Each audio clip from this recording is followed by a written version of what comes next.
नमस्कार, स्वागत है आपका। मैं हूं आपके साथ अनंत और आज हम बात करेंगे मोदी सरकार की। मोदी सरकार के 3 साल पूरे हो चुके हैं। 3 साल में देश कितना बदला, कितना विकास हुआ, सरकार ने कितने वादे पूरे किए और कितने रह गए अधूरे, इस पर हम करेंगे बात। मोदी सरकार के रिपोर्ट कार्ड पर हम बात करेंगे, लेकिन सबसे पहले हम बात करेंगे आदर्श ग्राम योजना की। हम जानने की कोशिश करेंगे कि पिछले 3 साल में कितने आदर्श हुए गांव। हम ये जानेंगे कि गांवों की हकीकत क्या है, मोदी के ड्रीम प्रोजेक्ट धरातल पर कितना उतर पाए हैं। इसी पर हमारी खास पेशकश, आदर्श ग्राम कितना आदर्श।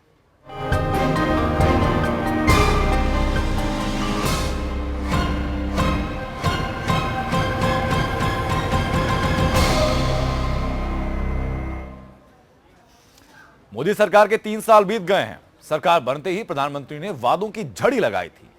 जनता को विश्वास था कि अब बुरे दिन खत्म हो जाएंगे, गांवों का विकास होगा, अब गांव भी शहरों की तरह चमकेगा। इसी मकसद से पीएम ने आदर्श गांव बनाने का ऐलान किया। लेकिन 3 साल बाद भी कई गांव आज भी मूलभूत सुविधाओं से महरूम हैं। आइए जानते हैं कि पीएम के वादे और गांवों की हकीकत क्या रही। गांव में हमें वोट मिले या न मिले, उस गांव की कोई बिरादरी हमारा सहयोग करे या ना करे, मेरा उस गांव के किसी नेता के साथ पड़ती हो या न पड़ती हो, इन सब से परे होकर के एक गांव के लिए ये सारे बंधन सब गांव के बाहर छोड़ के आ जाओ।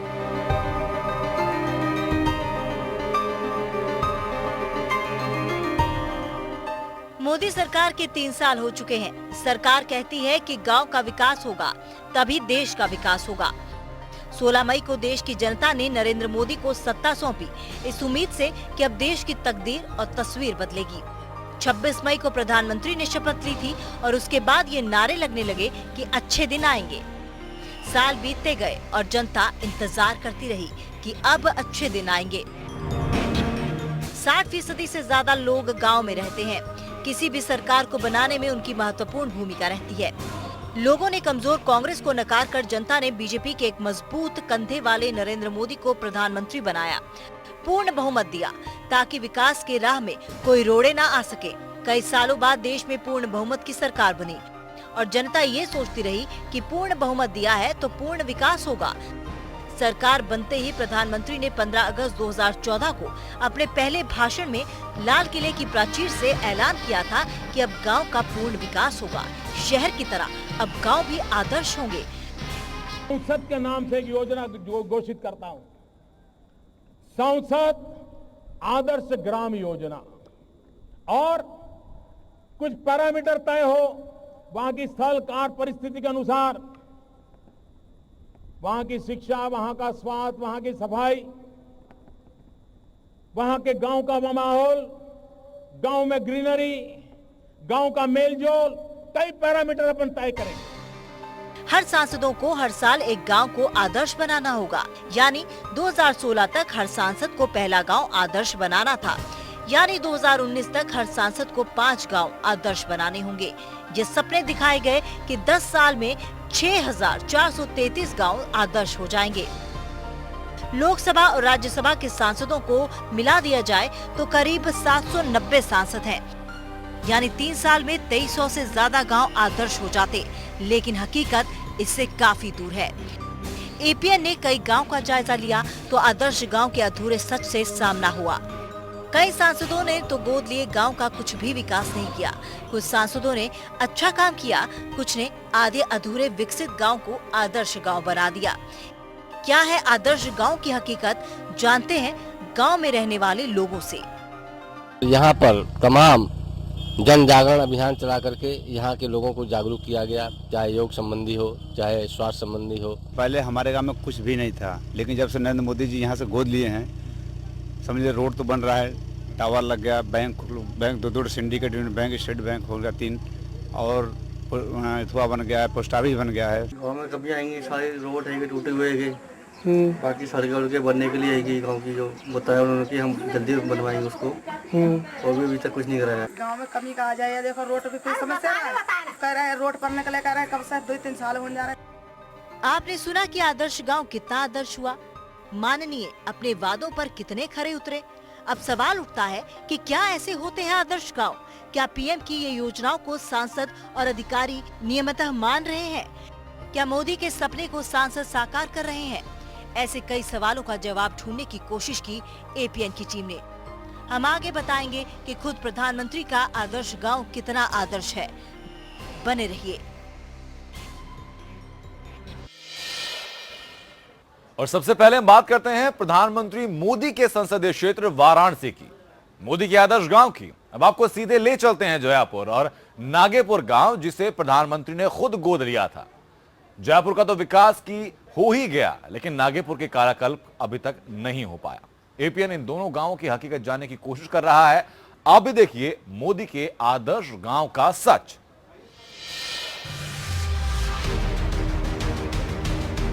हरी भरी खेतें और चौड़ी मजबूत सड़कें किसी गांव में हो तो समझिए कि गांव का कायाकल्प हो गया है।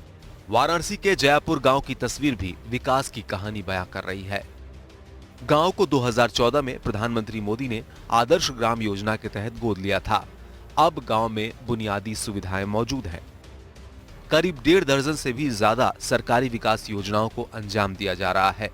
महिलाओं के लिए सिलाई केंद्र और आंगनबाड़ी जैसी सुविधाएं गांव में मौजूद है, तो वहीं पुरुषों के लिए गौशाला, डाकघर, बैंक और ज्ञान केंद्र की सुविधा मुहैया कराई गई है। चिकित्सा सुविधा को दुरुस्त किया गया है। 3 साल के भीतर ही जयपुर की तकदीर और तस्वीर दोनों पूरी तरह बदल चुकी है। विकास में यहाँ बैंकिंग सेवा के लिए लोगों को दूर जाना पड़ता था। 2 अच्छे bank, union bank of India, syndicate bank of India और एक पोस्ट ऑफिस, जो कोटेड पोस्ट ऑफिस है, उस पोस्ट ऑफिस की स्थापना की गई। और यहाँ पर तमाम जन जागरण अभियान चला करके यहाँ के लोगों को जागरूक किया गया, चाहे योग संबंधी हो, चाहे स्वास्थ्य संबंधी हो, चाहे शिक्षा संबंधी हो या पर्यावरण संबंधी हो। हर क्षेत्रों में यहाँ समय समय पर संगोष्ठियाँ की गई और अभियोजना चला करके यहाँ लोगों को जागरूक किया गया। कितना परिवर्तन पिछले 3 साल में दिखाई दे रहा है? जयपुर कितना बदला है? जयपुर पहले से बहुत बदला है। पहले हमारे गांव में कुछ भी नहीं था, लेकिन जब से नरेंद्र मोदी जी यहाँ से गोद लिए हैं, समझिए रोड तो बन रहा है, टावर लग गया, bank 2 syndicate bank, state bank हो गया 3, और इथुआ बन गया है, पोस्ट ऑफिस बन गया है, सौर ऊर्जा प्लांट लगा है, पानी का जल निगम लगा है, अभी टंकी देखिए बन वो भी लगा है। इनके आने से यहाँ पे बहुत सुविधा हुई है। महिलाओं को काम भी मिल गया, गौशाला बन गया, हर चीज़ हो रहा है यहाँ पे। जितना सुविधा एक महानगर में होता है, एक आदमी के लिए मिलता है, हमारे हिसाब से उससे ज़्यादा सुविधा जो है कि यहाँ गाँव में किसानों को मिल रहा है। यहाँ पर किसानों से सीधे गेहूँ खरीद कर उनके सीधे खाते में आरटीजीएस के माध्यम से भुगतान किया जाए। जयपुरा के बाद प्रधानमंत्री ने वाराणसी में एक और गांव को गोद लिया। शिवपुरी विधानसभा के नागेपुर गांव को जब मोदी ने गोद लिया तो यहाँ के लोगों को भी लगा कि जयपुर की तरह अब नागेपुर के दिन भी बहुरने वाले हैं। गांव के बच्चों को बेहतर शिक्षा मुहैया कराने के लिए खुद स्मृति ईरानी ने हाईटेक नंद घर का उद्घाटन किया, तो वहीं केंद्रीय मंत्री राज्यवर्धन सिंह राठौर ने भी गांव के युवाओं को प्रशिक्षित कर रोजगार मुहैया कराने के लिए कृषि प्रशिक्षण केंद्र का शुभारंभ किया। लेकिन गांव अब भी विकास के लिए तरस रहा है। अभी यहाँ पानी की काफ़ी असुविधा है पीने के लिए। एक बोरवेल भी यहाँ पर लगा है, 300 घर में कनेक्शन हो गया है, लेकिन वो भी अभी तक चालू नहीं हो पाया है बिजली का अभाव में। और गर्मी के दिनों में जैसा इसमें काफ़ी पानी की दिक्कतें होती है पीने के लिए, और इसलिए ग्रामीणों को काफ़ी दिक्कतों का सामना करना पड़ रहा है। जयपुर और नागेपुर आदर्श ग्राम योजना की 2 जुदा तस्वीरें पेश कर रही हैं, एक विकास की तो दूसरी बदहाली की। फिर भी एक बात तो तय है, अगर राजनीतिक इच्छा शक्ति है तो विकास संभव है। गौरव शर्मा, एपीएन, वाराणसी। आपने प्रधानमंत्री नरेंद्र मोदी के गोद लिए आदर्श गांवों की हकीकत जानी। अब आपको ले चलेंगे यूपी के मुख्यमंत्री और गोरखपुर के सांसद योगी आदित्यनाथ के गोद लिए गांव में। योगी के आदर्श गांव जंगल औराही कितना आदर्श हुआ? इस गांव में 3 साल में विकास की गंगा बही या अब भी विकास की बाट जो रही है जनता? कितना काम हुआ, कितना बाकी है? आपको ले चलते हैं योगी के आदर्श गांव में। पूर्ण जनादेश के बाद देश के प्रधानमंत्री बने नरेंद्र मोदी को गांव और गांव के किसानों की याद आई, तो उन्होंने गांवों के विकास के लिए सभी सांसदों को अपने अपने संसदीय क्षेत्र से एक गांव गोद लेकर उसे 1 साल में पूर्ण विकसित कराने की योजना बनाई। प्रधानमंत्री की योजना पर अमल करते हुए लगभग हर सांसद ने एक गांव को गोद लिया, लेकिन गोरखपुर के सांसद योगी आदित्यनाथ ने मोदी से एक कदम आगे निकलते हुए नवंबर 2014 में एक प्रमुख गांव जंगल औराही के अलावा हर विकास खंड से एक एक गांव को गोद लेने का संकल्प लिया। 3 साल बीतने के बाद तो गांव में विकास की गंगा बह जानी चाहिए थी, लेकिन यहाँ हालात जस के तस बने हुए हैं। लेकिन बीच में कुछ यहाँ का कार्य ठप रहा, यहाँ पे कोई विकास कार्य बीच में नहीं हो पाया। और जैसे ही पूज्य महाराज जी सीएम चुने गए, उसके बाद से इस ग्राम सभा का काम तेजी से शुरू हुआ। हाँ, सड़क और शिक्षा की तो अभाव है ही है। रोड यहाँ से वहाँ तक जर्जर है पूरा। रोड पे मतलब कह रहे हैं लोग काम करेंगे, अभी देखिए कब तक लोग शुरू करते हैं। इस आदर्श गांव में आदर्श कहने लायक ऐसा कुछ नहीं है जो इस गांव को दूसरों से अलग दर्शाता हो। योगी द्वारा चयनित कुल 4393 वोटरों वाले इस गांव में 14 टोले हैं, जिसमें बिशनपुरा, श्यामा, रेहार, छावनी, चौहान, हरिजन बस्ती, गुजराज टोला, शिव मंदिर टोला, कोयरी टोला, हाथा टोला, हाथी टोला, भरटोलिया, हरिजन बस्ती, परती टोला और छावनी टोला है। इस गांव में पहुंचने के लिए सड़क जैसी चीज है ही नहीं। वर्षों पहले यहाँ पर खड़ंजा बिछाया गया था, जो अब गड्ढों में तब्दील हो चुका है। हल्की सी बरसात में ये गांव पूरी तरह से पानी से भर जाता है। यहाँ पर बिजली, पानी, सड़क, कन्या विद्यालय, शौचालय, स्वास्थ्य जैसी कोई सुविधा देखने को नहीं मिलती है। और क्या होता है, ये समस्या हम ही चाहते हैं कि अपने जंगल और कोयरी टोला में अगर जो हो जाए इंटर कॉलेजिया तो लड़की पढ़ सकती है। गरीब को लड़की डर जाती है, दूर नहीं जा पाती है पढ़ने। पानी नाली तो बना हुआ है, लेकिन पानी का निकासी नहीं हुआ है। कुछ दूर जाके रुका है पानी। जी, हम यही चाहते हैं कि यहाँ पे जल्द से जल्द कन्या विद्यालय बनवाने का कोशिश करें। योगी आदित्यनाथ भी मानते हैं कि जिस हिसाब से गांव का विकास होना चाहिए वो नहीं हो सका है। पहले वे इसके लिए समाजवादी पार्टी सरकार को जिम्मेदार ठहराते थे, लेकिन अब सूबे में बीजेपी की सरकार है और योगी आदित्यनाथ खुद मुख्यमंत्री बन चुके हैं। उत्तर प्रदेश सरकार ने केंद्रीय योजना का पैसा लोहिया गांव के नाम पर दूसरी तरफ डाइवर्ट किया है। काम कहीं नहीं हो रहा है, लेकिन डाइवर्ट उसने किया है जिससे सांसद आदर्श गांव योजना फेल हो सके। इस गांव का विकास अधिक है। अधिक शौचालय हमारे वहाँ आए हैं, नाली बन रहा है और वो स्वच्छ जल पेय के लिए हमारे वहाँ टंकी लगा हुआ है, जो बन रहा है। अभी विकास को अग्रसर है। जाहिर है योगी आदित्यनाथ का रुतबा अब बढ़ गया है। वे उत्तर प्रदेश के सीएम बन गए हैं। ऐसे में इलाके के लोगों को अपने गांव के दिन बदलने की उम्मीद फिर से जगने लगी है। जगदम्बा त्रिपाठी, एपीएन, गोरखपुर। सांसद आदित्यनाथ योगी की आदर्श गांव के बारे में आपने जाना। आपको ले चलते हैं कांग्रेस अध्यक्ष सोनिया गांधी की आदर्श गांव उड़वा में। जब सोनिया गांधी ने ऐलान किया था कि वो उड़वा गांव को गोद ले रही हैं, तो ग्रामीणों ने नाच गानों के साथ खूब मिठाइयां बांटी थी। लेकिन समय बीतता गया और लोगों के अरमानों पर पानी फिरता गया। आइए अब उड़वा गांव का सच देखिए। जरा गौर से इस गांव को देखिए। इस गांव का नाम उड़वा गांव है। ये राणा बेनी माधव की जन्मस्थली रही है और वर्तमान में इस गांव को सोनिया गांधी जी ने गोद ले रखा है। लेकिन ये गांव आज अपनी बदहाली पर आंसू बहा रहा है। इस गांव में न तो बेटियों के लिए इंटर के बाद पढ़ने के लिए आसपास कहीं स्कूल है और न ही यहाँ पर आने जाने के लिए सड़कें। पेयजल से लेकर बिजली की भी इस गांव में समस्या है। जब इस गांव को सोनिया गांधी ने गोद लिया तो लोगों को लगा कि जिले में ये गांव नंबर 1 बनकर जाएगा, पर हुआ इसका उल्टा। जब से सोनिया गांधी ने इस गांव को गोद लिया, तब से इस गांव में विकास के नाम पर एक ईंट तक नहीं रखी गई। यही नहीं, गोद लेने से पहले इस गांव में विधायक निधि से थोड़ा बहुत विकास कार्य हुआ भी था, लेकिन अब राजनीतिक द्वेष के चलते इस गांव में विकास की गति एकदम ठहर सी गई है। कुछ नहीं, जैसे तब तैसे अब सुधार का रोड भी नहीं बन रहा। अरे कम से कम रोड हो तो बढ़िया बनेगा, चाहिए आने जाने का। उम्मीद थी कि हमारे गांव का पूरा विकास होगा, सड़क, बिजली, पानी, स्वास्थ्य केंद्र, सारी व्यवस्थाएं होगी, मगर कुछ नहीं है सर। उम्मीदों में क्या हुआ, पानी फिर गया कुछ भी अभी तक तो कुछ नहीं हुआ। इलाके के लोगों की बातें जब कांग्रेस नेताओं को बताई गई तो उनकी अजीबोगरीब दलील सामने आई। उनकी माने तो विकास की ठहरी गति के लिए केंद्र जिम्मेदार है। दुर्भाग्य कहिए या प्रधानमंत्री की तरफ से हल्की बयानबाजी कहिए या इसको धोखा कहिए कि इतना वो कह के फारिग हो गए। उसके बाद न सरकार 3 साल बीत गया है, आज तक सरकार ने उन गोद लिए गांवों के संबंध में ना ही कोई कार्य योजना बनाई, ना ही 1 रुपए का फंड दिया। सोनिया गांधी भारतीय सियासत की सबसे मजबूत चेहरों में से एक है, लिहाजा उनके गोद लिए गांव में बाकी जगहों से बेहतर तस्वीर सामने आने की उम्मीद थी। लेकिन आज ये गांव बदहाल है, लोग हैरान हैं, सवाल पूछ रहे हैं कि जब विकास नहीं करना था तो गांव को गोद लिए जाने का मतलब क्या है। रोहित मिश्रा, एपीएन, रायबरेली। एपीएन आपको दिखा रहा है आदर्श गांव की हकीकत। अब ले चलते हैं बीजेपी के सांसद डॉक्टर मुरली मनोहर जोशी के आदर्श गांव में। सांसद महोदय ने पीएम के कहने और उनके ऐलान के बाद गांव 2 गोद लिए, लेकिन जनता की उम्मीदों पर खड़े नहीं उतरे। 3 साल बाद भी गांव वाले मूलभूत सुविधाओं के लिए तरस रहे हैं। आइए देखते हैं बीजेपी सांसद डॉक्टर मुरली मनोहर जोशी के आदर्श गांव सिंहपुर का सच।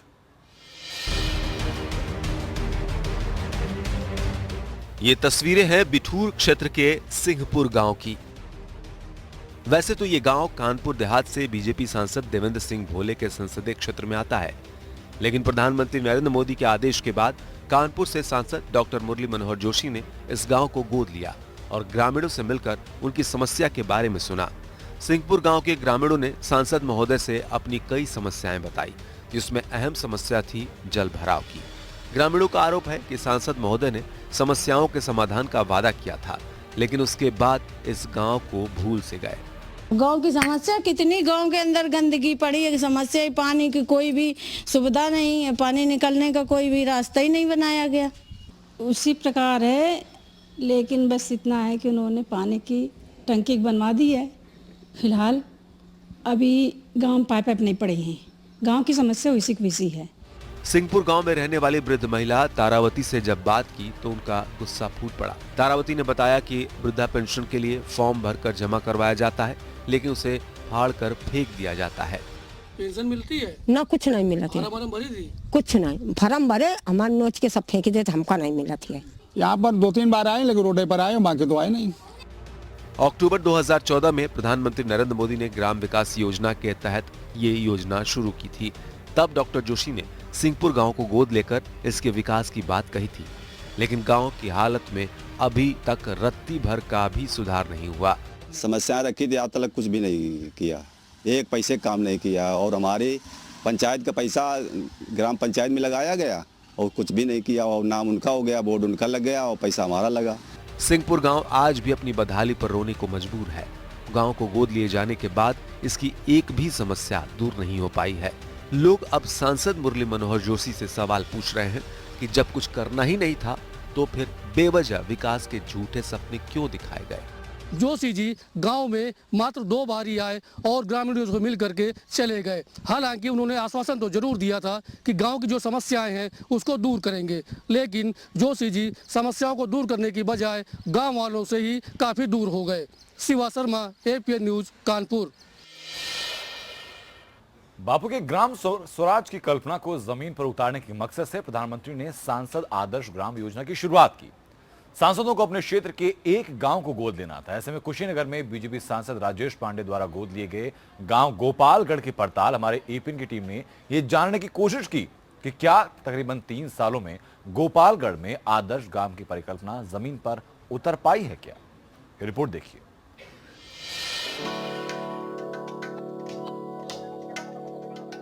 कसिया कस्बे से सटा गोपालगढ़ गांव NH-28 पर स्थित होने के कारण विकास की दौड़ में कोई बहुत पीछे नहीं था, लेकिन 3 साल पहले जब उसका चयन स्थानीय बीजेपी सांसद राजेश पांडे ने आदर्श गांव के रूप में किया तो गांव का नाम चर्चा में आना स्वाभाविक था। चयन के बाद इस गांव में विकास की बयार बहाने के क्रम में कुछ पुराने खड़ंजों को उजाड़कर वहां इंटरलॉकिंग से युक्त सड़कों का निर्माण कराया गया और साथ ही नालियां भी बनाई गई, लेकिन सफाई कर्मियों के अनदेखी के कारण वो बेहाल ही हैं। आसपास कूड़े का अंबार आदर्श गांव का मखौल उड़ाता नजर आता है। कौन पता, देखिए नाली जो है कि इसका ढक्कन भी नहीं है, वैसे है, मच्छर वगैरह सारे जो गंदगी जो है हम लोग रहना मुश्किल हो जा रहा है। यही रूट बना है और सारा रूट बाकी है और सारा काम बाकी है। दूसरा तो हमारे नॉलेज में नहीं है, शौचालय नहीं है लोगों के घर। आदर्श गांव की परिकल्पना में नाली, सड़क जैसे विकास कार्यों से ऊपर उठकर गांव में महिलाओं और युवाओं को स्वरोजगार देने की बात कही गई है, लेकिन गोपालगढ़ के पड़ताल में ऐसी कोई बात सामने नहीं आई। हाँ, हाल के दिनों में यहाँ कुछ गरीबों के आवास के साथ ही शौचालय बनवाने के काम में तेजी जरूर आई है, लेकिन गांव में आज भी काफी बड़ी संख्या में लोग आवास और शौचालय के लिए आस लगाए बैठे हैं। महिलाओं और युवाओं की तो अभी तक किसी ने सुध नहीं ली है। अभी बिजली की कोई व्यवस्था नहीं हुई है, इंटरलॉकिंग का काम हुआ है और बाकी सफाई या बिजली का काम, पानी वाली व्यवस्था, इसकी कोई व्यवस्था नहीं हुई है। कोनो कारण के भइल, ना लैट्रिन बना, ना पेंसिल बना, कहीं कुछ नहीं भाई। गांव में राम राज लाने की परिकल्पना को लेकर देश के प्रधानमंत्री नरेंद्र मोदी दिल्ली में बैठकर चाहे जो कल्पना करें, लेकिन कुशीनगर के सांसद राजेश पांडे द्वारा लगभग 3 वर्षों में किए कार्यों और गांव में हुए विकास की तस्वीर ये जरूर बता रही है कि सिर्फ सपने देखने से देश का भला नहीं होने वाला। सरकार चाहे केंद्र की हो या फिर राज्य की, सबका एक ही प्रयास है कि अपने कामों के बलबूते वो फिर से सत्ता में वापसी करे। देखने वाली बात ये होगी कि इन सबके बीच गांव के आम लोगों का भला कैसे होगा। दिवाकर राय, एपीएन, कुशीनगर। और फिलहाल बुलेटिन में सिर्फ इतना ही, लेकिन खबरें एपीएन पर लगातार जारी रहेंगी।